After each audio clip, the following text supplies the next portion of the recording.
Several of the world's leading financial technology and electronic trading experts are here today at the FinanceFeeds London Thought Leadership Conference, one of which is Michael Buchbinder of Scandinavian Capital Markets, who is indeed leading the way forward in the electronic trading sector. Hi, Michael. Hi, Andrew. Thank you for having us here today and allowing us to participate and help sponsor the event with all these great people and speakers that are out here today. It's an extremely big honor to be able to participate with all the people in the industry today. Great pleasure, and actually it's really good that you're here because certainly within the 120 executives that joined us from every sector in different parts of the world, we are looking at a revolutionary period in the industry, and you are spearheading part of that revolution. Yeah, it was absolutely fantastic to hear the speakers talk about what traders need and how to extend the life of a trader from 3 to 6 months to 3 to 6 years or decades or generations, and understanding how to provide and add value to the client to keep them. And it was interesting to see everybody was taking notes in the audience, whether you were a broker, whether you were a service provider, or whether you were an IB or a trader. Everybody was taking notes, and there was something of value for everybody today, which was spectacular. That's great to hear, and I also noticed that, and actually the conversation and the direction which we need to all go in as professionals in the next few years, I think we're well equipped to do so. This industry has a lot of good quality technology, as we can see by our own everyday life, and certainly we're seeing face to face here in London, the high-end people who can actually develop the future of this industry. And what you're doing is getting the whole retail side away from the high churn rate, as you describe, extending the lifetime value by getting better trades on, but actually meeting them face to face rather than onboarding them through lead marketing, which I think is a very good direction. Oh, well, for us, we have to do something different. We have to build a relationship. It's important to give the clients some extra value, and for us, we see value as service, value, and service as an experience. And if we can change the way that things are done and provide service, provide value, and change the experience, that's what clients are screaming for and aching for. And the underlying vibe that's coming out more and more right now is people are saying we can tell that there's a change coming underneath. They can feel the current. They don't know what's changing, but they know that it is changing. It needs to be more directed towards the client and less focused on how to make the business profitable. The business will be profitable if you can take care of the client. That's all that matters. That's absolutely right. It will also be more sustainable because you won't have to keep replacing clients who shouldn't really be traders. And you and I have discussed this before, where a lot of the CPA-based low-end retail brokerages see their revenue and their ROI as being a CPA deal to do with leads. And that is a very short-term business. You can't transfer it. It's not saleable. It's not able to go public. There's no way that can be put onto its own platform. It's all done on affiliate platforms and somebody else's IP.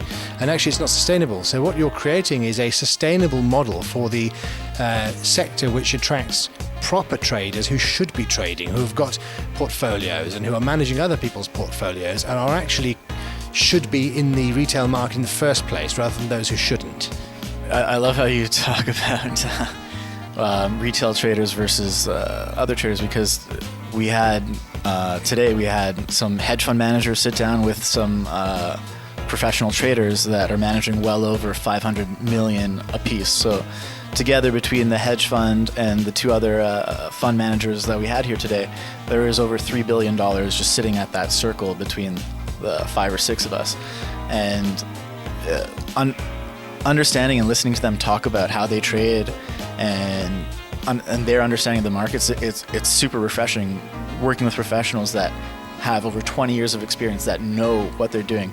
When they're talking about their client's portfolio, they're saying we don't do more than 3 to 1.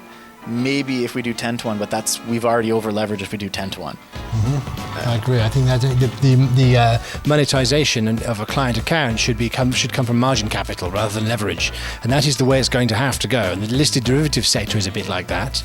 And I think going multi-asset and your direction of having your own solution for each particular trader gives a multi-asset tailored solution, which means you probably need to look at the hedge funds and the prop shops and the good quality retail traders who have got experience in a portfolio as a new revenue stream for the retail sector. Oh, that is it 100%. That is exactly what we're focusing on.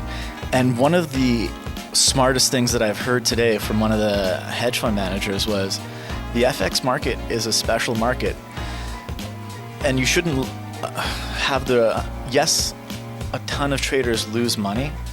Well over 80 to 90% of them lose money, but that's because of the underlying greed within the market. But if you look at all of the FX transactions that actually take place within the market and that drive the market between the large corporations and all the other corporations within the world, they do FX to hedge their positions, and they're not looking to make money off of it. They're looking to mitigate their risk. So when you're trying to understand flows and everything within the market, and you're in a market where you're up against the big corporations and they're not looking to make money, they're just looking to make their transaction to make sure that they stay within their risk parameters and make sure they nail in their incomes over the year. That kind of makes sense. There's room in the markets for traders to be sophisticated and to make money off of those events. That's definitely right. I think that's exactly right. I think it's really having to go that way. We need to be able to develop a sort of support system for those types of traders to bring them to our sector, because most of them would rather work with an electronic trading business that's forward leading in its technology and have lower transaction costs and quicker execution, as long as things are being done properly, than they would with an old-fashioned exchange. And the only real rival is things like bank prime brokerages, which are IT heavy and have long development cycles, and are not able to move with the times enough to attract the younger hedge fund managers. Correct. And sometimes whether people can work with them or not does pose an issue, and the service level aspect, can they match the boutique level of service that we can offer them? If they can, great. If they can't, that's why we're here, to fill that void within the space, is to be able to, like you said, make the relationships with the industry and then service them and work with a higher end clientele. Absolutely, and I think that's excellent, and I'm really pleased that you are leading that direction. I think it's a direction we all need to invest in. Very nice to see you here today, Michael. It's an absolute pleasure, Andrew, and I look forward to being at many more of these events to come as we change the course of the industry. Likewise, all the very best.